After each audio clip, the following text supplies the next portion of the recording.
네, 오늘 우리 같이 함께 읽은 본문 18장 33절을 한 절만 읽었는데 오늘 말씀은 사실은 18장 전체입니다. 그래서 18장 전체를 다 읽을 수가 33절을 다 읽을 수가 없어서 한 절만 읽었어요. 그래서 사실은 오늘의 말씀은 18장 전체에 해당하는 내용이다 이렇게 이해를 하시면 되겠습니다. 그래서 이미 여러분들 큐티를 잘 하고 계시는 분들은 상관이 없겠지만 아니신 분들은 조금 손해를 볼 수도 있어요. 그래서 그래도 큐티를 하신 분들에게 어드밴티지를 드려야 되기 때문에 그럼에도 불구하고 여러분들이 성경책 안 가져오신 분들은 핸드폰 켜서 사무엘하 18장 같이 함께 1절부터 따라오면서 같이 함께 들으셨으면 좋겠고, 또 성경책 가져오신 분들은 18장 1절부터 같이 함께 보면서, 아니면 큐티 교재 보면서 수, 목, 금 본문이거든요. 그래서 같이 함께 따라오시면서 함께 말씀을 나누었으면 좋겠습니다.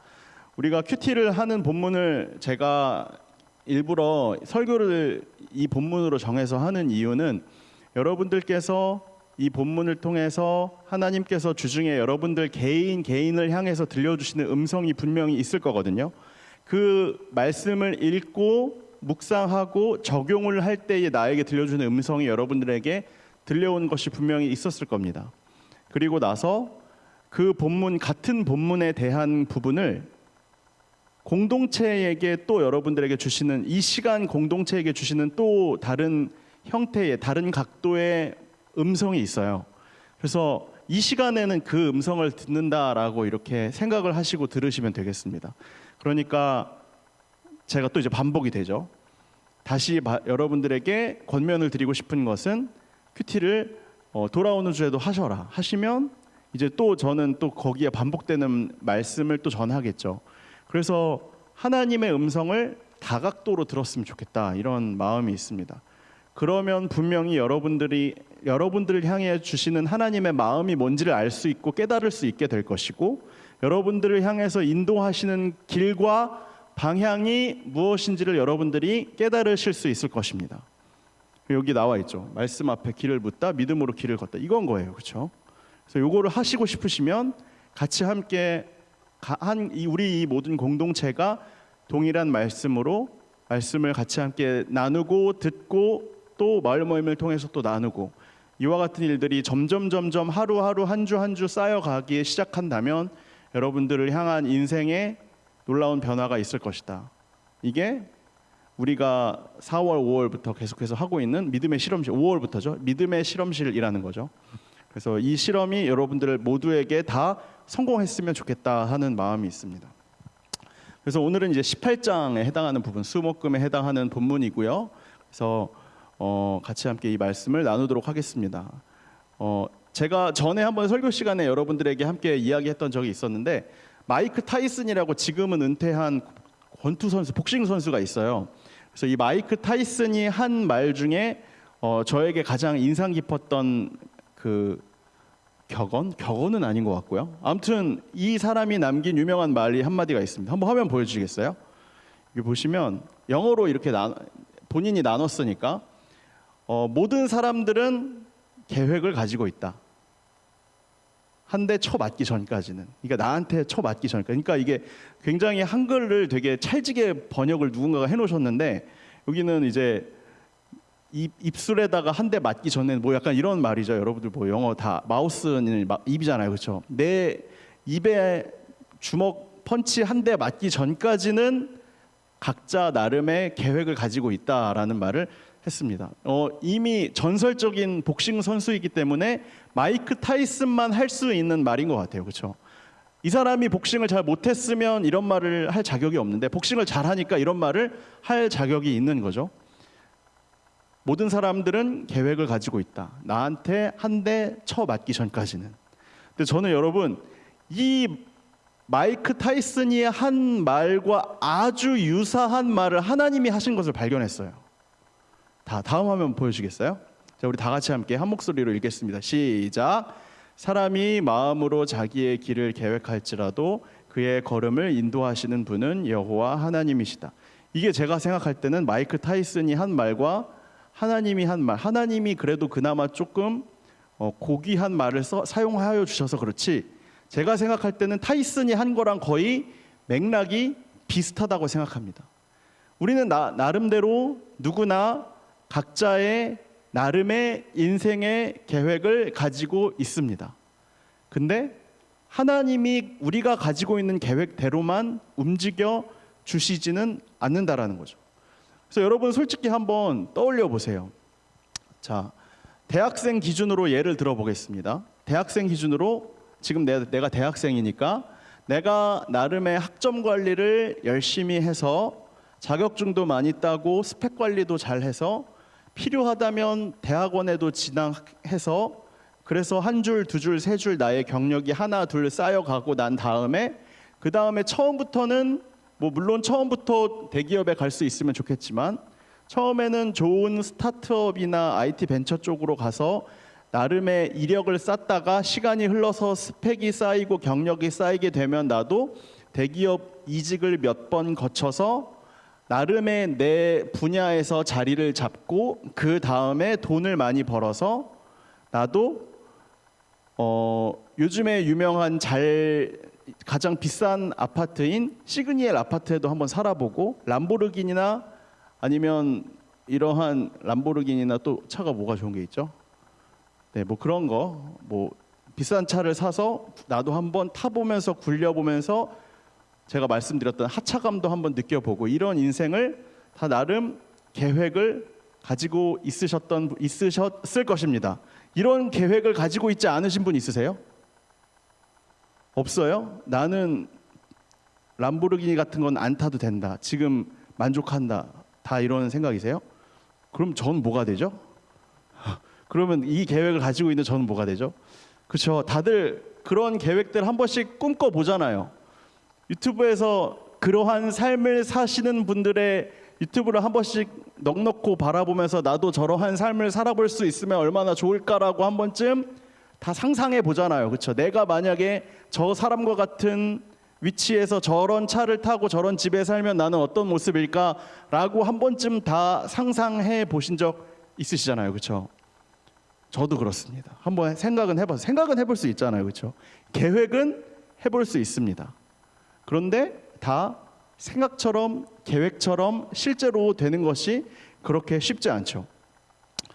저는요, 제가 의외로 고등학교 때 소박한 꿈이 계획이 하나 있었는데 그게 뭐냐면 광화문에 있는 대기업에 취업을 하는 게 꿈이었던 적이 있었어요. 그래가지고 광화문에 한번 가보면 여기 광화문의 대기업에서 일하시는 분이 또 계시잖아요, 그렇죠? 그 광화문의 대기업에서 일하면 점심시간이 되면 이렇게 카드 이렇게 모양의 명찰을 이렇게 들고 점심을 먹으러 다 나와요. 아시죠? 근데 그게 그렇게 부러워 보인 거예요. 그래서 나도 저런 명찰을 한번 차보고 싶다. 이런 생각을 해본 적이 있었습니다. 광화문에서. 근데 혹시 기억하시는 분이 있으실지 모르겠지만 작년 여름에 여름 수련회 할 때 비슷한 명찰을 만들어 주셨어요. 그렇죠?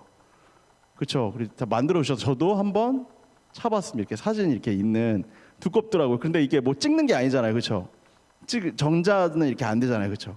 그래서 한번 차고 잠깐 만끽하고 그리고 이렇게 씁쓸한 표정 지으면서 이렇게 벗어났던 그런 적이 있었는데 아무튼 여러분들도 여러분들 나름대로 내가 상상하고 꿈꾸었던 인생의 플랜들이 계획들이 다 있다는 겁니다. 근데 우리가 잊지 말아야 할 것은 아까 잠언 16장 9절에서 이렇게 이야기했죠. 사람이 마음으로 자기의 길을 계획할지라도 그 길을 인도하시는 분은 여호와 하나님이시다.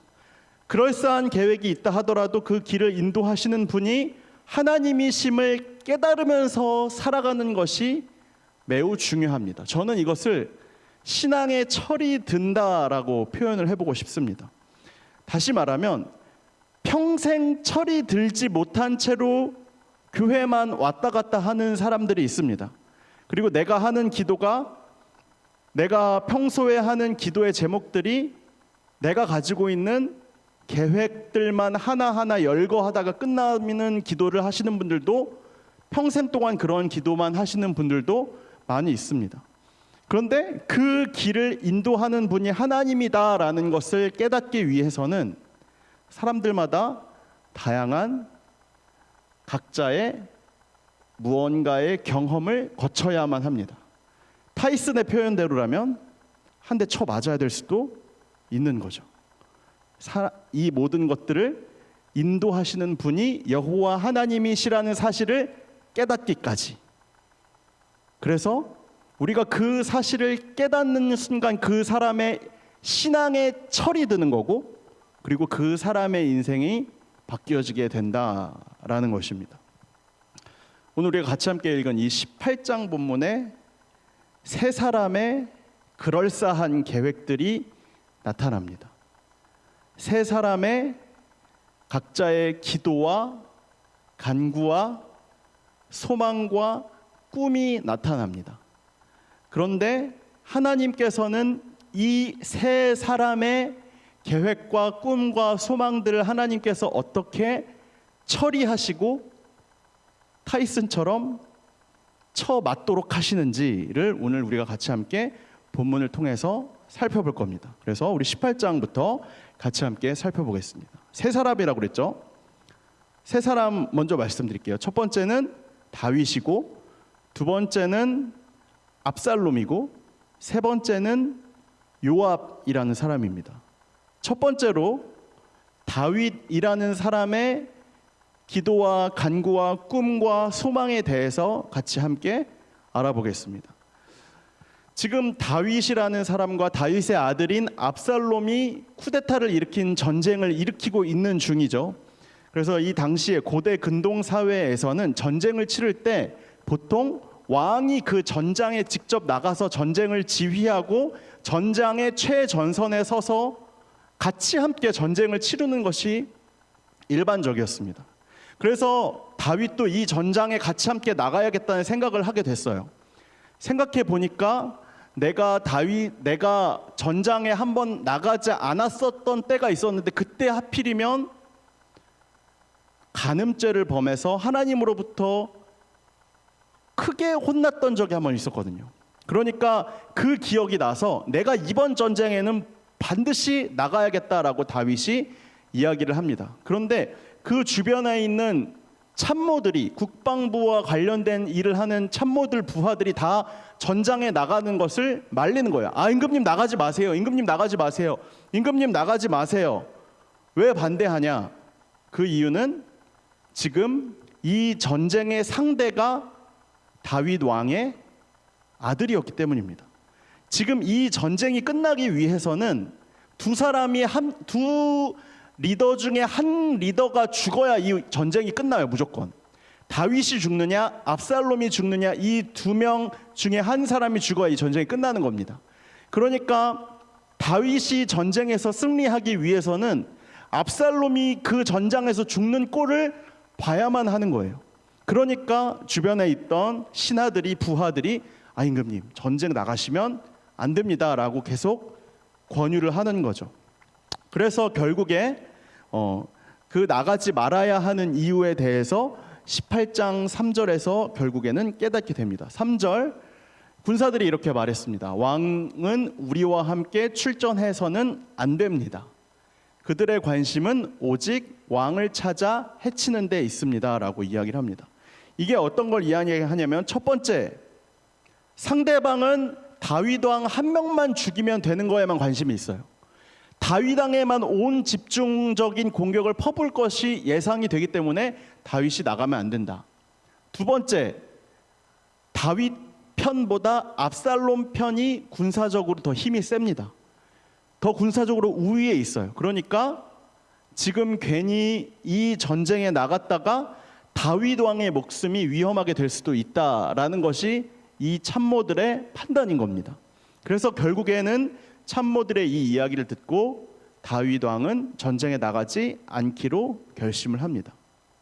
그런데 이 상황에서, 이 불리하고 어려운 전쟁을 앞두고 있는 이 시점에서 하필이면 다윗이 굉장히 사적인 부탁을 이 전쟁을 앞두고 하게 됩니다. 그게 다음 5절이거든요. 5절 한번 볼까요? 5절에서 이렇게 이야기합니다. 나를 생각해서라도 어린 압살롬을 너그럽게 대하여라. 자신의 아들 압살롬을 너그럽게 대해 주어라. 이게 뭘 의미하냐면, 내 아들 압살롬은 죽이지 말아달라 이거예요. 전쟁에서 승리한다 하더라도 죽이진 말고 생포만 해달라라고 굉장히 전쟁에서는 어려운 주문을 하고 있는 겁니다.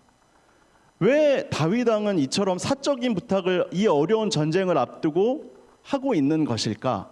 그 이유에 대해서 오늘 우리가 같이 함께 읽은 본문이었던 33절, 18장의 마지막 구절이죠. 33절을 우리가 보면 알 수 있습니다. 정말 처절해요. 그러니까 문서 형제님이 읽어주셨는데 되게 연기를 같이 함께 가미를 해서 읽어야 되거든요. 근데 저도 그걸 할 수 없어요. 문서 형제님도 못하셨지만. 그래서 여러분들이 이게 얼마나 애절한 구절인지를 떠올리시면서 누군가 연기를 한다고 생각하면서 한번 읽어보세요. 가슴을 찢는 듯한 슬픔에 못 이겨 성문이 누각으로 올라가면서 울며 부르짖었다. 내 아들 압살롬아, 내 아들 압살롬아, 내가 너를 대신해서 죽었더라면 좋았을 걸. 아이고 압살롬, 내 아들아, 내 아들아. 이렇게 되는 거죠. 왜 이렇게 슬프게 다윗 왕이 압살롬이 죽은 사실을 보고 나서 이렇게 슬프게 울고 있는 것일까? 여러분, 이 이유가 있습니다. 왜냐하면요, 압살롬이 죽은 게 누구 때문이냐면 자기 때문이기 때문이에요. 압살롬이 죽은 이유는 자기가 잘못한 것을 그 죄값을 아들이 다 치르고 있는 상황이기 때문입니다. 제가 3달 전쯤에 설교를 했는데 그 설교 제목이 당신이 그 사람이라라고 기억하시는지 모르겠어요. 나단 선지자가 간음죄를 범한 다윗을 향해 찾아가서 너가 그 사람이야, 이 나쁜 놈아, 이 얘기를 하는 장면을 제가 한 몇 달 전에 설교를 한 적이 있었거든요. 그 설교 장면에서 그 나단 선지자가 다윗 왕을 향해서 말하는 장면 가운데 뭐가 나오냐면 이러한 장면이 나옵니다. 너네 집안에 큰 화가 있을 것이다. 그 장면이 사무엘 하 12장 10절에 나오거든요. 한번 볼까요? 여기서 보시면 하나님의 말씀을 업신여긴 햇사람 무리야, 너가 햇사람 무리야를 아내를 뺏어다가 너의 아내로 삼았기 때문에 이제부터 영영 너의 집안에서 칼부림이 떠나지 않을 것이다. 이와 같은 경고를 했습니다. 그러니까 이 결과가 뭐예요? 압살롬이 칼부림 당해서 죽는 거예요, 지금. 그러니까 다윗 왕은 지금 자신의 집안의 운명이 어떻게 될지를 이미 들은 상태예요. 그러니까 압살롬도 어떻게 될지 이미 알고 있는 상태예요. 내 아들은 결국에 칼부림으로 죽는다. 칼 맞아서 죽는다. 이 운명을 알고 있으니까 이 운명을 어떻게든 되돌려보고 싶어서 지금 어떻게 하는 거예요? 웬만하면 어떻게 해오라고? 부하들한테 생포해오라고, 죽이지 말라고, 절대 죽이면 너 혼날 거라고 이렇게 이야기를 하고 있는 겁니다. 뭐예요? 자신의 운명을 바꿔보고 싶은 거예요. 이게 지금 다윗이 가지고 있는 가장 큰 욕망입니다. 다윗이 가지고 있는 가장 큰 기도 제목이에요. 다윗이 가지고 있는 가장 큰 간구입니다. 다윗이 가지고 있는 가장 큰 꿈이에요. 다윗이 가지고 있는 가장 큰 소망입니다. 내 집에 내가 나로 인한 나의 죄로 인해서 우리 집에 칼부림이 나지 않았으면 좋겠다. 내 아들이 나 때문에 죽지 않았으면 좋겠다. 이게 가장 큰 관심사인 거예요. 솔직히 말해서 전쟁에서 져도 돼. 내 아들만 안 죽으면 돼. 칼부림 나서. 이건 겁니다. 근데 여러분, 하나님께서는 다윗이 그렇게 원하고 바라던 꿈과 소망과 간구와 기도대로 그렇게 호락호락하게 이루어 주시지 않습니다. 왜 그런지 아세요? 로마서 6장 23절에서 하나님이 어떤 분이신지에 대해서 아주 극명하게 이야기를 해주고 있거든요. 같이 함께 읽어볼까요? 시작. 죄의 대가는 죽음이지만 하나님께서 거저 주시는 선물은 우리 주 예수 그리스도 안에 있는 영원한 생명입니다. 여러분, 이 구절에서 뒤에 부분만 사람들이 다 관심이 많거든요. 근데 여러분, 앞에 있는 것들도 사실은 하나님의 속성 중에 하나입니다. 죄의 대가는 무조건 사망이에요. 죽음입니다. 하나님이 경고를 하셨으면 그대로 이루시는 공의와 정의의 하나님이에요. 그러니까 너희 집에 너가 지은 죄 때문에 칼부림이 일어날 것이다. 너희 집 가운데 죽음이 가득할 것이다 라는 경고는 무조건 이루어져야 하는 겁니다. 그러니까 다윗이 아무리 내가 기도하고 하나님 제발 돌려주세요. 마음을 돌려주세요. 저는 저의 죄 때문에 저의 아들이 죽지 않기를 원해요. 아무리 기도해도 안 되는 거예요.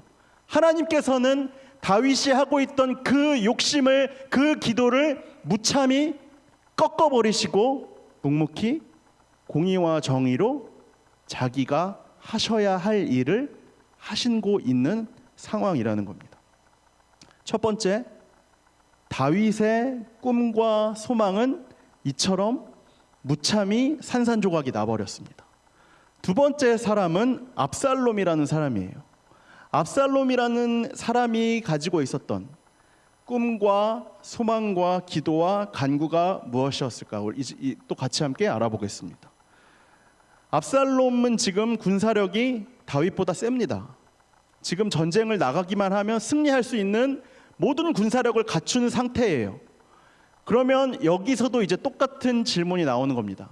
이 전쟁에 압살롬, 리더이신 압살롬 임금님이 나갈까요 말까요에 대한 고민이 시작되었어요. 그랬더니 후세라는 근처에 있던 참모가 이야기합니다. 임금님, 우리는 지금 세요. 무조건 나가면 이깁니다. 지금 임금님이 제가 알기로는 여기서 멋지게 마지막으로 한번 KO 펀치 날리시고 승전고 울리면서 같이 함께 개선장군처럼 집으로 돌아오셔야 간지가 납니다. 간지가 중요하시잖아요. 그렇죠? 그러니까 전쟁에 한번 화끈하게 나가시죠 라고 이야기를 한 겁니다. 그 이야기를 듣고 그치, 나한테는 제일 중요한 게 간지니까 무조건 전쟁에 나가야겠다. 그래서 압살롬이 전쟁에 나가기로 직접 출전을 하기로 방식을 채택했습니다.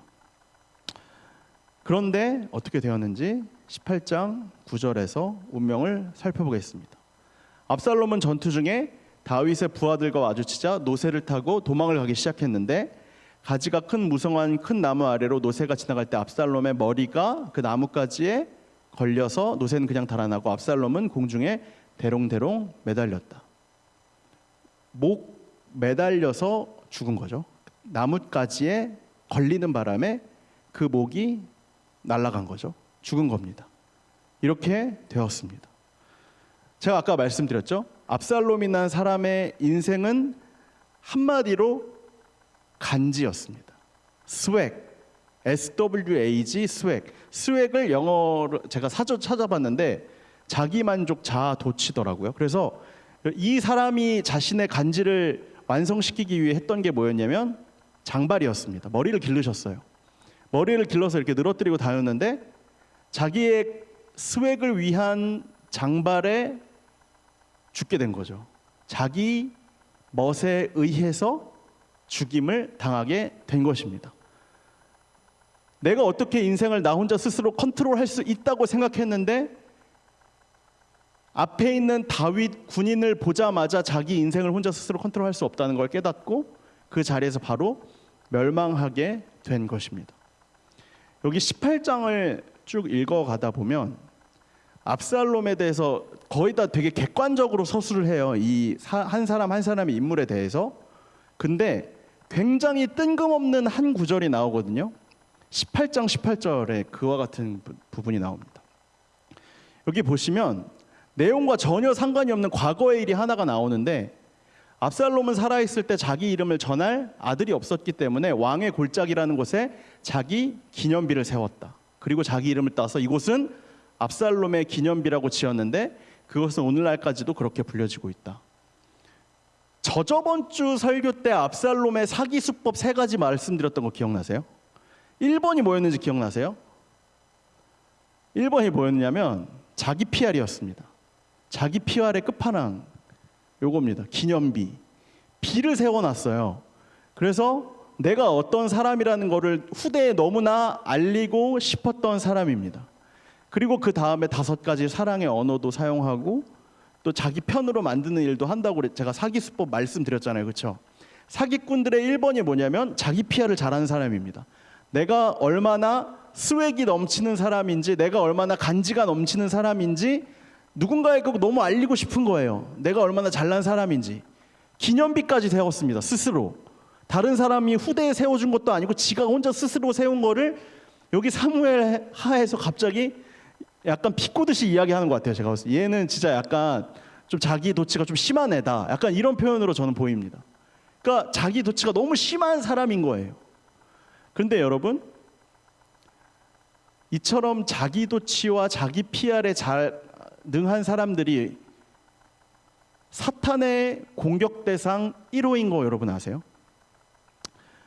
하나님께서 에덴 동산에다가 동산 중앙에 선악과를 만드시고 그걸 따먹지 말라고 하셨는데, 그걸 알고 있던 아담과 하와가 그 동산 중앙에 있는 선악과를 먹었죠. 그때 아담과 하와를 향해 유혹하던 뱀이 뭐라고 유혹했는지 아세요? 너도 하나님처럼 될 수 있어. 야너두예요, 야너두. 야, 너도 하나님처럼 될 수 있어. 너도 하나님처럼 하나님 자리에 갈 수 있어. 이게 뭐예요? 결국에는 야, 너도 간지나게 살 수 있어. 너도 하나님처럼 떵떵거리면서 하나님처럼 다 지배하고 다 통치하고 다 다스리고 만들었다가 없앴다가 할 수 있어 라고 하는 그 사탄의 한마디에 넘어간 거거든요. 그러니까 다시 말하면 자기 PR에 능한 사람에게 사탄이 유혹하기, 솔직히 말하면 제일 편하다라는 겁니다. 나를 드러내고 나를 뽐내고 내가 하나님의 자리에 대신 들어 앉아서 하나님의 행세를 하는 순간, 그 순간 하나님의 영광을 비추는 빛이 점점 가리워진다는 사실을 여러분들이 깨달으셨으면 좋겠습니다. 내가 지금 어느 자리에 앉아 있는가? 내가 지금 하나님의 자리에 앉아 있지는 않은가? 내가 하나님의 영광을 위해 지금 살아가고 있는지, 아니면 나 자신의 영광을 드러내기 위해서 가득한 빛을 스스로 발화하고 있는지를 여러분들이 끊임없이 점검하시지 않으면 사탄의 공격 대상 1호가 됩니다. 바로 찾아옵니다. 야, 너도 할 수 있어. 누구처럼? 하나님처럼 될 수 있어. 바로 이 공격이 들어온다는 겁니다. 그런데 자기 PR 잘하던, 스웩이 넘치던, 자기 간지에 살던 압살롬의 최후가 어떻게 된 거예요? 나뭇가지에 자기가 그렇게 자랑하던 장발에 의해 걸려서 죽게 되었다. 하나님께서는 그러한 압살롬의 간지와 임금이 되고 왕이 되고 싶었던 그와 같은 꿈과 기도와 간구와 욕심마저도 다 아주 그냥 철저하게 꺾어버리시는 것을 우리는 이 압살롬을 통해서 볼 수가 있습니다. 첫 번째 다윗, 두 번째 압살롬, 세 번째 한 사람 남았죠. 세 번째는 요압이라는 사람의 기도와 간구와 꿈과 소망입니다. 분명히 임금님이었던 다윗은 압살롬을 바로 죽이지 말고 살려줘라, 잘해줘라 이렇게 명령을 했어요. 그런데 여기에서 압살롬이 머리 위에 이렇게 달렸단 말이죠. 그때까지만 해도 여러분, 압살롬은 완전히 죽진 않았어요. 숨이 조금 깔딱깔딱 넘어가는 상황이었습니다. 근데 갑자기 그 자리에서 요압이 내가 확인 사살하겠다면서 나섭니다. 요압 말고 다른 신하가 우리 임금님께서 죽이지 말라고 해서 저는 죽이지 않았습니다 라고 했는데, 괜히 가가지고 내가 너 1계급 특진 해주고 돈 줄 테니까 확실하게 확인 사살해오라고 쓸데없는 말을 하기 시작하는 겁니다. 그래서 결국에는 요압이 그 자리에 가서 14절을 보시면 어떻게 해요? 제가 일부러 안 가져왔어요. 잔인하잖아요. 찔릅니다. 칼로 찔러요. 그리고 15절 보시면 심장을 찔렀다 뭐 이런 거 나오죠. 쳐서 14절이군요. 14절이 심장 찔렀고 15절에서 완전히 죽여버렸다라고 이렇게 나오죠. 뭘로 찔렀어요? 칼로 찔렀습니다. 나단의 선지자가 했던 예언 그대로 이루어진 거죠. 칼로 죽은 거죠. 칼로 심장을 찔러서 죽임을 당하게 된 것입니다. 여러분들이 이 요압의 장면만 보면 굉장히 다윗의 충성스러운 신하인 것처럼 보일 텐데, 이 요압이라는 사람이 가지고 있었던 숨기고 있는 권력에 대한 아주 강력한 욕망이 있었습니다. 시간이 흘러서 다윗이 자신의 왕권을 회복하고 그 다음에 다윗이 늙고 병들기 시작하자 요압이 다윗의 아들 중에 한 사람이었던 아도니아라는 사람에게 붙습니다. 그리고 그 사람에게 내가 그 다음 왕위를 이어받을 수 있을 것이라고 계속 꼬셔서 다윗을 배신합니다. 이게 뭐예요? 계속해서 충성하고 그 자리에 옆에서 머물고 있다가 자신도 다윗처럼 왕이 되고 싶다는 권력을 호시탐탐 노리고 있던 사람 중에 하나가 바로 이 요압이라는 사람이었던 겁니다.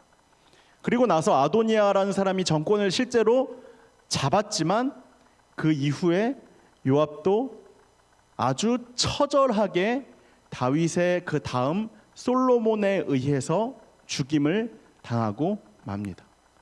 권력을 그렇게 갖고 싶어 했던 요압이라고 불리우던 장군의 기도와 간구와 꿈과 소망도 하나님께서 다윗에 의해서 아주 철저하게 꺾어버리시고 짓밟아 버리셨다는 겁니다. 당구 좋아하세요? 당구? 당구판을 여러분 한번 보시면 생각해 보시면 돼요. 당구판을 사구가 아니라 포켓볼입니다. 포켓볼에서 공이 3개가 남아 있고 하얀 공으로 치면 돼요. 그런데 하나님께서 아주 솜씨 있는 모습으로 3개를 일타에 다 날려버린 겁니다. 다윗의 꿈과 욕망도, 압살롬의 꿈과 욕망도, 요압의 꿈과 욕망도 서로를 치고 치는 방식으로 하나님께서는 전부 다 꺾어버리셨습니다. 첫 번째, 다윗의 기도와 꿈과 소망이 있었죠. 가화만사성, 가정이 화평해야 모든 일에 성공할 수 있다. 자신의 잘못을 아들이 대가를 치르지 않으면 칼부림 나지 않았으면 하는 아주 강한 욕망과 기도와 소망이 있었는데 하나님께서는 그 기도와 소망을 철저하게 요압에 의해 꺾어버리셨습니다. 그리고 자기 피 아래 화신이었던 압살롬의 기도와 간구와 꿈과 소망은 결국에 요압이 압살롬의 심장을 칼로 찌르는 것에 의해서 하나님께서는 철저하게 꺾어버리셨습니다. 세 번째, 마지막으로 그 마음속에 정치적인 욕망을 품고 있었던, 발톱을 숨기고 있었던 요압이라는 사람의 간구와 꿈과 소망은 역설적으로 다윗에 의해서 하나님께서는 무참히 짓밟고 꿈을 꺾어 버리셨습니다. 여러분, 이게 하나님의 포켓볼 실력입니다. 한 방에 다 치고 서로를 향해 서로 싸우다가 결국 다 꿈을 꺾어버리는 것. 타이슨이 말한 대로 세 사람 모두 각자 인생에 그럴싸한 계획을 가지고 있었지만 하나님께서 이 세 사람을 한번 크게 치신 후에는, 쳐맞게 하신 후에는 이 세 사람의 기도와 간구와 꿈과 소망이 아주 무참하게 꺾여버리도록 만드셨다라는 겁니다. 그리고 아주 유유히 하나님의 영광의 그 놀라운 빛만이, 하나님의 행하시는 그 역사만이 유유히 그 자리에서 보여지게 되었습니다.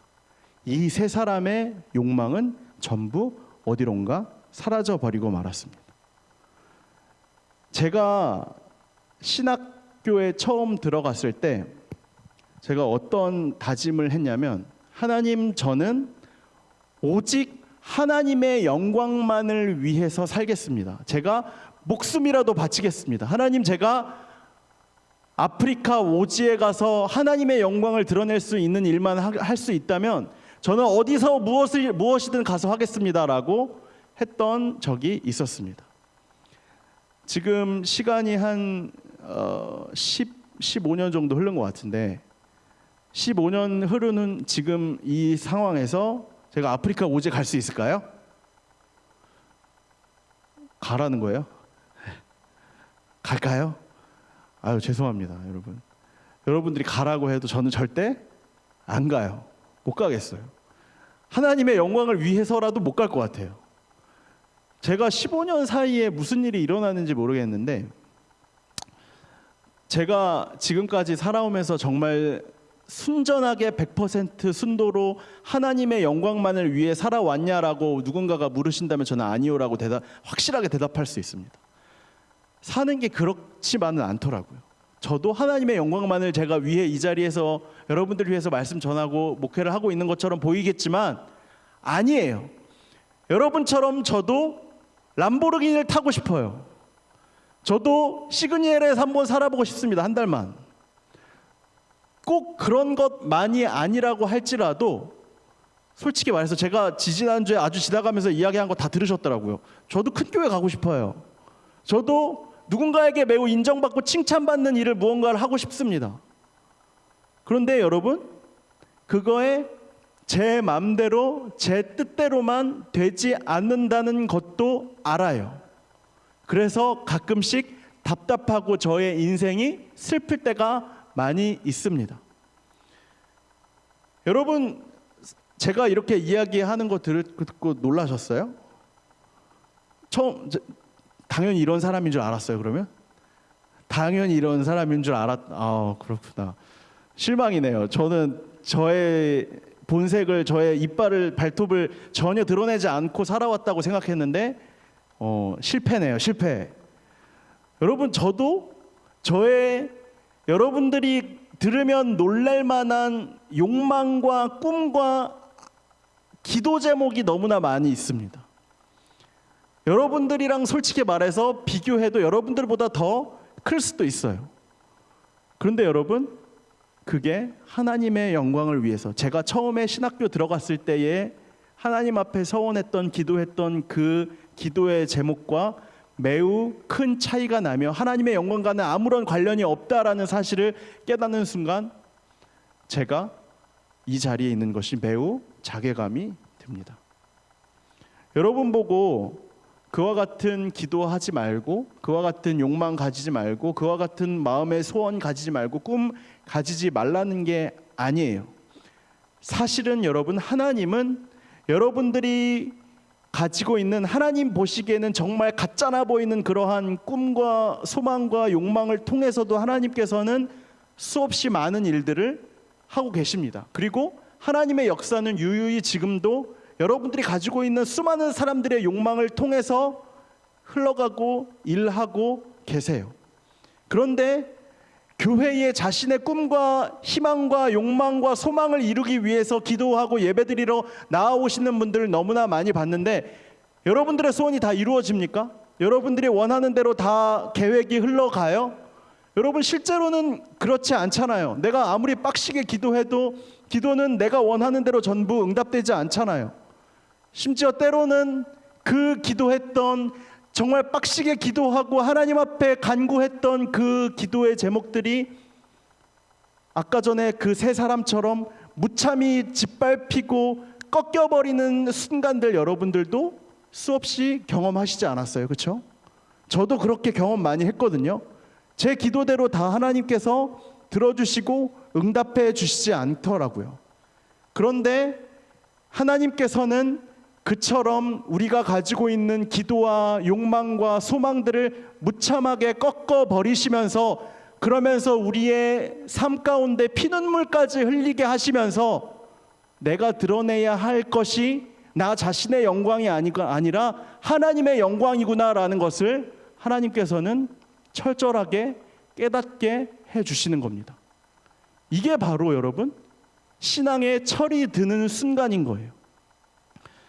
브루스 올마이티라고 영화 아시죠? 브루스 올마이티 영화 보시면 자신의 삶이 마음에 들지 않았던 한 기자의 이야기가 나옵니다. 하나님한테 불평과 불만을 해요. 하나님, 왜 내 마음대로 인생이 안 사라집니까? 그래서 하나님이 그 사람의 이야기하죠. 네가 한번 하나님 해봐라. 하나님을 한번 해보는 거죠. 그래서 하나님의 역할을 하기 시작했습니다. 그런데 하나님의 자리에 있으니까 기도 제목들이 막 올라와요. 별별 이상한 것부터 시작해갖고 수많은 우리나라뿐만 아니라 온 세계에 있는 사람들의 기도 제목이 다 올라오는 거죠. 근데 이거를 다 클릭해서 오케이 버튼 눌러줘야 되는데 귀찮은 거예요. 그래서 다 오케이를 눌러버렸어요. 다 기도가 응답이 됐습니다. 그랬더니 지구가 어떻게 됐어요? 엉망진창이 돼버렸죠. 여러분, 이게 우리가 꿈꾸고 있는, 소망하고 있는 나의 소원들이, 욕망들을 하나님께서 다 들어주시면 우리 자신 한 사람 한 사람의 인생도 다 어그러질 수밖에 없습니다. 하나님께서는 하나님의 역사와 하나님의 영광을 위해서 그 하나님의 나라의 일들을 지금도 계속해서 이루어 나가셔야 하고, 하나님께서는 그를 위해서 우리들을 도구로 사용하고 계시고 있는 것뿐이라는 겁니다. 내가 나 자신의 계획을 세우고 나 자신만의 목표를 세우고 내가 해야 할 일을 진행하고 내가 가지고 있는 야망을 채우고 있는, 한마디로 나 자신의 꿈만을 쫓아가면서 살아갔던 그와 같은 삶은 사실은 하나님께서 우리에게 주시고자 하는 것보다 너무나 하찮고 작은 인생이라는 것을 여러분들이 깨달으셨으면 좋겠습니다. 하나님께서 여러분들이 가지고 있는 지금 그 꿈들, 그 기도 제목들, 그 소망들 다 꺾어버리시고 주저앉혀버리시고 소박한 내 소원조차도 허락하지 않으시는 그때에, 그래서 지금까지 나의 인생을 이끌어 오신 것이 돌이켜보면 하나님의 입장에서, 하나님의 관점에서 봤을 때는 지금 내가 살아가고 있는 이 삶의 모습이 가장 큰 하나님의 은혜였다라는 것을 여러분들이 깨달으셨으면 좋겠습니다. 그것이 하나님께서 지금 이 순간 이 모습 그대로 나를 이끌어 오시고 선한 길로 인도해 오신 것이기 때문입니다. 같이 함께 찬양했으면 좋겠는데, 이 찬양의 가사가 사실은 제가 의도했던 가사가 아니더라고요. 결국에는 깨달았습니다. 근데 여러분, 이 가사를 제가 의도한 대로 이해해 주세요. 전능하신 나의 주 하나님은 능치 못하실 일 전혀 없네. 여기서 제가 계속해서 오늘 설교 가운데 강조했던 내용이 나옵니다. 우리의 모든 간구도, 우리의 모든 생각도, 우리의 모든 꿈과 모든 소망도 전능하신 나의 주 하나님은 그와 같은 우리의 꿈과 소망들을 때로는 아주 처참하게 주저앉게 하시고 꺾어버리시면서 당신의 역사를 이루고 계셨습니다. 그런데 그때는 너무나 피눈물 나고 슬프고 힘들고 하나님 왜 나한테 이러세요라고 이야기했는데, 되돌아보니 그게 맞더라고요. 그게 전능하신 하나님이 우리를 향해서 가장 선한 길로 인도하고 계셨더라고요. 와 같은 고백이 우리의 고백이 되었으면 좋겠다라는 마음으로 여러분, 우리 이 말씀 기억하시면서 이 찬양 같이 함께 불렀으면 좋겠습니다.